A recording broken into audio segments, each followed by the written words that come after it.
Hey everybody, it's Sarah and it's Fabulous Friday, and today I'm doing the topic of complimenting yourself. I'm a little confused as to topics right now, but I will do another video if this is not the right topic. And in the meantime, this could be the video for tomorrow, because I need to study for exams as well. Yes, so I like the topic of complimenting yourself because it's so important. Like self-nurturing and self-care, a lot of times it's like money in the bank. So when you're feeling low, when you're feeling depleted, when you're feeling drained, when you're feeling like you just can't take anymore, it's a place to go and get energy and get sort of this positive feeling back. And so complimenting yourself is really important. But I think there's a sort of a flip side to that that's also super important. And that is being able to sort of laugh at your shortcomings. And I think we can learn a lot from like observing the people around us, and we all have people in our lives that seem to have their crap all together and are like totally perfect and don't seem to have a problem at all. I am not one of those people, but I have those people in my life, and one of those people is my physician, GP. Very nice guy, good physician, attractive, looks like he has his crap together. Nothing really seems to bother him too much. I've seen him sick once, I've seen him grumpy once. Like, he's one of those perfect people. And I got some insight the other day when he came into the examining room and he was laughing at himself. And I'm like, do share, because I'm in the middle of exams and really not having a great time. As anatomy and physiology, I'm sorry, that's a bitch. I just wrote that exam, it's really horrible. But anyway, and so he told me this story of how he and his wife had just gotten a bed for their son, and as it was garbage day, his wife asked him to throw out the old bed. Well, he couldn't remember which was the old and which was the new bed. Yeah, smart guy with a medical degree. Still can't remember this, but so he asked, which one is the old one, which one's the new one? And she's like, the old one's the one that doesn't look as nice. Terrible feedback, by the way. Don't ever give your husband that kind of feedback. So he threw out the wrong bed. It gets better when his sister-in-law comes by and asks for that bed. But anyway, he comes in laughing hysterically at himself, like it's the funniest thing in the whole world. And yeah, it's funny. Maybe not the funniest thing in the whole world, but he's just killing himself laughing at the fact that he could make such a silly mistake. And it just occurred to me, wouldn't you rather do that than like berate yourself for 24 hours, 48 hours for making a mistake? Yeah, I think so. Give me some of that, please. I would rather laugh and have fun with my mistakes than without. So I think that's really important, is, you know, knowing and owning and complimenting yourself, definitely, but also knowing and owning your shortcomings and just being like, you know what, it doesn't matter. It's in the scheme of things, it's relatively unimportant. You know, I might have to go out and buy another bed, but you know, my life will not end if I make this mistake, because it's just not important to me. And so I think that's a huge part of it. Fortunately, the complimenting part is a lot easier than the being able to laugh at yourself part. Oh, if you want a really good example of someone who can laugh at yourself, Ariel. One day on Facebook, she put this picture of her in a red hoodie, and her hair was a mess, and she's been writing papers all day, and like literally been up since like 6 that morning writing papers. And you know, I guess she realized that it was a bit odd to have a hood on in the middle of spring, so she decided that the hood was on to keep her ideas in. Well, that just cracked me up. Like, it just,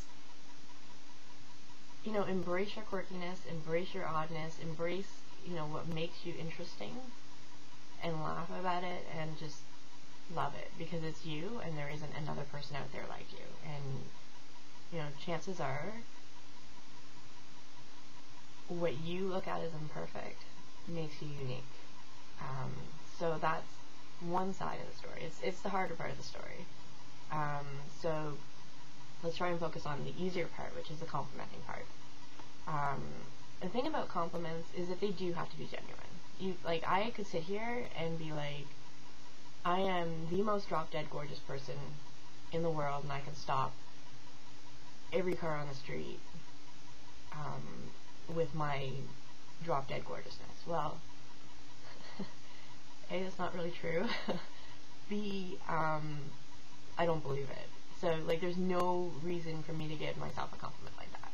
But I do believe that I'm smart. And I do believe that, you know, I have certain qualities that are really, really helpful for other people. And, you know, I believe that I have talents. And it can be hard in the depths of your eating disorder to realize that you do have talents. So make sure you go back before you got sick. You know, what did you used to do that you were good at? Chances are you didn't stop being good at it. You probably stopped it, but you probably didn't stop being good at it. So if you were, you know, a really good swimmer like I was in high school, then a good compliment could be, you know what, I'm a really good swimmer. You know, I didn't stop being a good swimmer just because I stopped swimming. So that's a good place to start. Or you can start with, you know, a compliment that someone's given you, and you really, really respect that person. So you know that they're not lying, but you don't necessarily believe it yet. So that's a good place to start as well. And then when you do get to a place where you have a list of compliments, you start making lists of affirmations. And it doesn't have to be true all the time, but it has to be true for one moment at least. Otherwise it's not genuine, and it's not going to feel right, and it's not going to feel true. And the pursuit of the truth is what we're all after, right? Like, if we all realize the truth, then we'll be happy. Because the truth is that we are wonderful, we are special, we are unique, we are, you know, worthwhile and all that. But even if we don't see it, you just need to see it for a minute. So if I went and picked up someone's groceries because they dropped them on the ground, you know, I can say something like I was helpful. I have the proof. I went and helped someone pick up their groceries off the ground. That's a very helpful thing to do. You know, nobody can dispute that. So rather than say, you know, I was helpful this one time that I picked up the groceries off the ground, you might start with that. But you could also start with, in general, I try to be helpful. Or in general, I am helpful. That's even better. And so that's a positive affirmation and a compliment that you can start believing in and truly believing the truth of. And then it starts becoming real. So yeah, it takes a little bit of work. But, you know what, you do have to own what's good about you. You have to own what's unique. You have to own what's special. Because it's a key to that bank of sort of goodness that you can tap into when you're really feeling low. And there is something good about you. There's not a person in the world that's bad at everything, or that's, you know, a truly evil person at everything. And, you know, you can ask people what they think. And like I said, if they respect you a lot, and you respect them a lot, and you know that they wouldn't lie to you, maybe you can adopt that compliment for a while. So, yeah, I put together a list of affirmations when I was in treatment over the fall. I actually went to a facility that's quite reputable here in Canada for PTSD. So I put together a list of affirmations, and I thought I would share them with you. Feel free to take any of them. They're not exclusive to me. I'm pretty sure that most of the people I love and adore and respect can say the same thing. So if it fits, make sure you take it. And I don't need any credit or anything like that, so make sure you just run with it. Because you're only arrogant if you don't own your shortcomings as well. And that's where it comes, like, the laughing at yourself part comes in. You're arrogant if you think you know everything, you're perfect at everything, blah, blah, blah, blah, blah. But if you realize that you're not, and you realize that, you know what, I have shortcomings too, and I can acknowledge them, and I can, acknowledge my failures and my mistakes and do something about them, then giving yourself a compliment isn't arrogant, it isn't conceited, it isn't anything like that. It's just more of the truth. So yeah, here's my list of affirmations. I'm a little bit all over the place, sorry. That's what happens when you drink too many energy drinks with exams. So, I have talent, I have intelligence, I have ambition and initiative. So anybody who has ever done anything out of the ordinary, so if you've ever done a sport, if you've ever gotten a mark above like 70, if you've ever done any of that, then this pertains to you. I am creative. So if you've ever made a YouTube video, that pertains to you. If you've ever, painted your room or done some kind of artwork, that pertains to you too. I'm courageous and brave to a standard most don't ever have to know. All of this for me is pertaining to abuse. So, again, if you've been through abuse, chances are that you're courageous to a standard that most don't have to know. And that's worth being proud of. So I am grateful, I am forgiving, and I am loved by at least one person or being on this earth.